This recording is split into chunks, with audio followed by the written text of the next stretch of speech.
Why is it when the discovery of oil came, I'm not allowed to enter in the forest and collect firewood? Why I have been forced to leave my land? Because they're going to build a refinery on that land. I want to ask you people, why do those oil companies have the right to destroy my garden? Why? In 2006, huge oil reserves were discovered in Uganda. Most of them are located under lakes and in protected nature preserves. The discovery of oil will not only bring prosperity, it has already forced many local inhabitants off their lands to make way for oil drilling facilities. The area's lakes are already threatened by increased pollution, and the area's animals no longer have a safe habitat.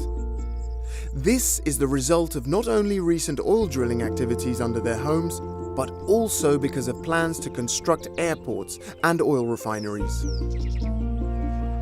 The Ugandan environmental organization Nape has been working for 10 years to bring more attention to the effects of climate change and environmental pollution here. Robert Katemburura, Nape's assistant manager, regularly visits the residents who live in the areas impacted by the drilling activities. The damage it is going to cause is more harmful than the benefit Ugandans will get from this oil.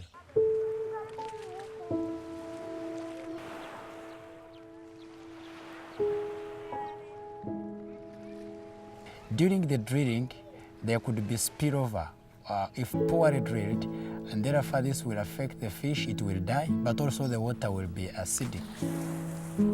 Fred is a fisherman whose entire family depends on the fish that he catches. Fred is very worried because there are already fewer fish in Lake Albert than before, and the real drilling hasn't even started yet.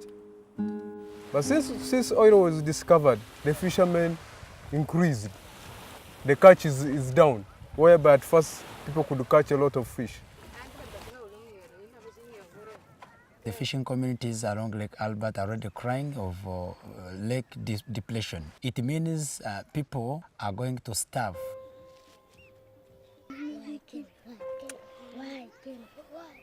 If you walked along the Lake Albert shores, you will find that most communities in Africa believed in these sacred natural sites. But when these oil companies, especially Total, E&P, came, they discovered oil wells within the sacred natural sites. And the custodians of these sacred natural sites are scared that their power, spiritual power has gone, because the tractors, the graders, the caterpillars of these oil companies tampered with the worship centers or sacred natural sites. And they fear this could have been the reason as to why many people are drowning in Lake Albert while fishing, because most of these sacred natural sites, they were protecting them from bad omen from the lake. Asuman is a local medicine man. In 2012, his community's holy temples were destroyed by an oil company because they were located too close to an oil well. 2006, it was when they said that there is oil. We went there, we found that house which was called our temples destroyed and thrown away. This is an oil well, these two. It is about 100 meters from our site to the oil well. So they stopped us not to go away, to celebrate, to do anything.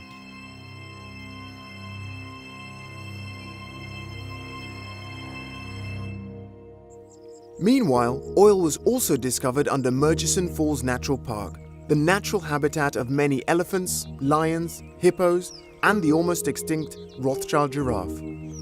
Despite the fact that Murchison Falls is a protected nature preserve, the oil conglomerate Total will begin drilling here in 2018. Total is drilling right here under the soils of Murchison Falls National Park. The damage in the future will be devastating and will turn Uganda into a second Nigeria. Animals and plants will die because of polluted water. Richard lives just a few kilometers from this preserve and will soon be forced to leave his land because Total is building an oil processing facility here. It is unclear where he's going to go, and whether he will even be compensated.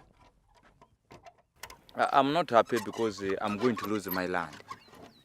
And it is difficult to get it back again. As I got it from my father inherited it from his father, and we own it customarily. So I knew that my children also will still use it, maybe after me I've died. And now they want to cut some generation not to access it.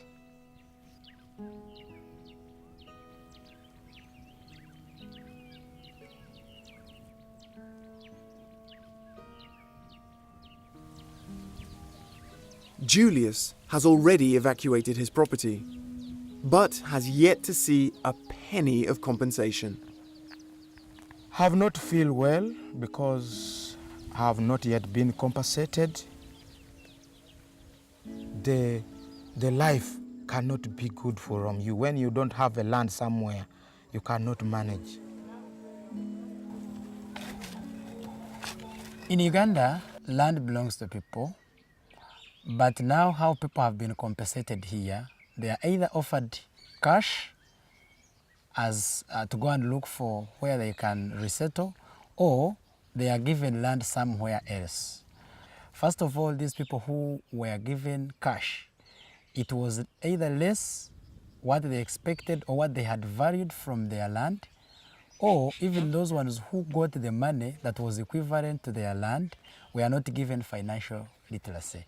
But the government claims for them they built houses, but those houses are not according to the standards that were measured within the resettlement action plan. The houses were built in sort of a camp. Affected persons think this is not the way they wanted to live, because them they used to live separately.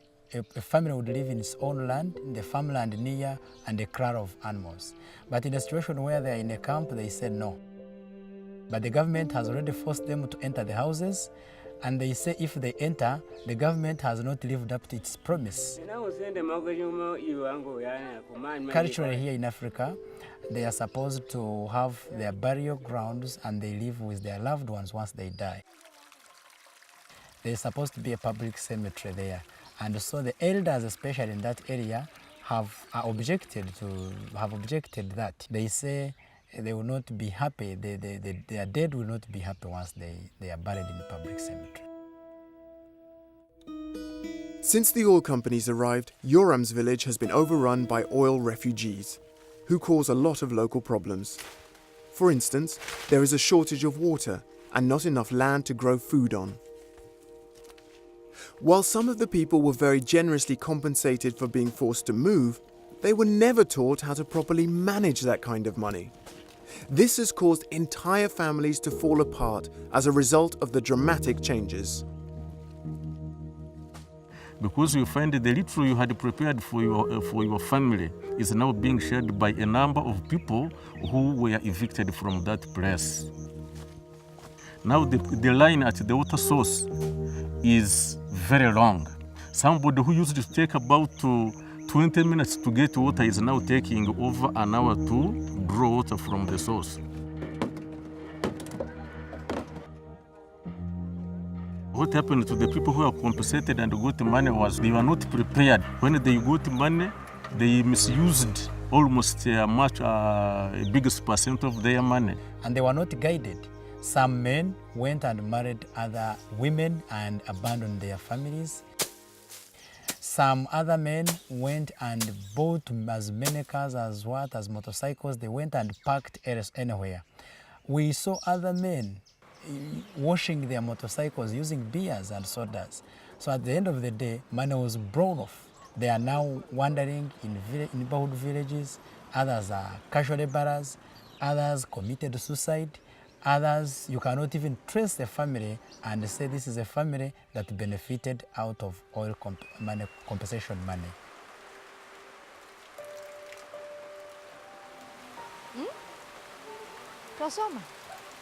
Mary, like many other local teachers, is unable to teach because most of the schools have been closed to make room for oil industry activities. Not enough new schools have been built to replace them. In the year 2012, there is a program which came with the oil refinery companies. That's why you can see no more teacher, no more child anymore in this school. They all left the area.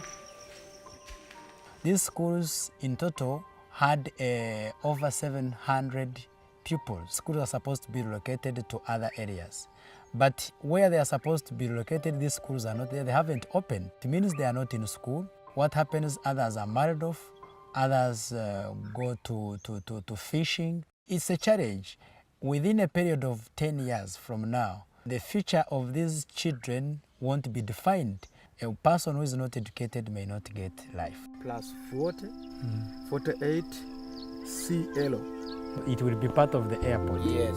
And then where do you think they are going to construct a refinery? The situation is very clear for Nape employees. Immediate action needs to be taken to make sure that the local people and their habitat are adequately protected. Only then can an oil disaster be prevented.